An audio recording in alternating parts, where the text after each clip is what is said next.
জুলাই আন্দোলনের প্রামাণ্যচিত্রগুলো ভারতীয় বিভিন্ন মিডিয়ার জন্য চপেটাঘাত বলে মন্তব্য করেছেন প্রধান উপদেষ্টার প্রেস সচিব শফিকুল আলম। সোমবার কুমিল্লা বিশ্ববিদ্যালয় সাংবাদিক সমিতির ১১তম প্রতিষ্ঠা বার্ষিকী ও দায়িত্ব হস্তান্তর অনুষ্ঠানে জুলাই আন্দোলনের প্রামাণ্যচিত্র দেখার পর প্রধান আলোচকের বক্তব্যে তিনি এ মন্তব্য করেন।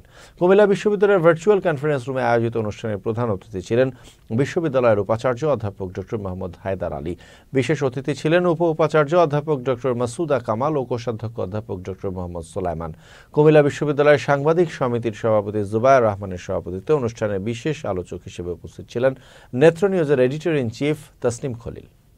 আমরা যারা এই প্রত্যন্ত অঞ্চলে আছি, যারা ঢাকার বাইরেও আছি, সবাই আমাদের যে স্টেক আছে, যে এই যে ইতিহাসটা যে তৈরি হলো, আমরা জানান দিচ্ছি যে আমাদের এই আন্দোলনে আমাদের সবার স্টেক আছে।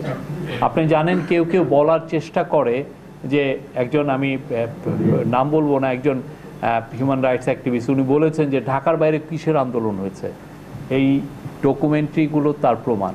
এবং খুবই জিনিস দেখেন, এখানে প্রচুর মেয়ে আছে। আমি ইসলামী ইউনিভার্সিটিতে যে ডকুমেন্টারিতে দেখলাম, সব জায়গায় যেটা আন্দোলনের একটা খুব বড় জিনিস ছিল, মেয়েরা সামনে আসছে, তারা কিন্তু বুলেটটাকে সামনে নিচ্ছে।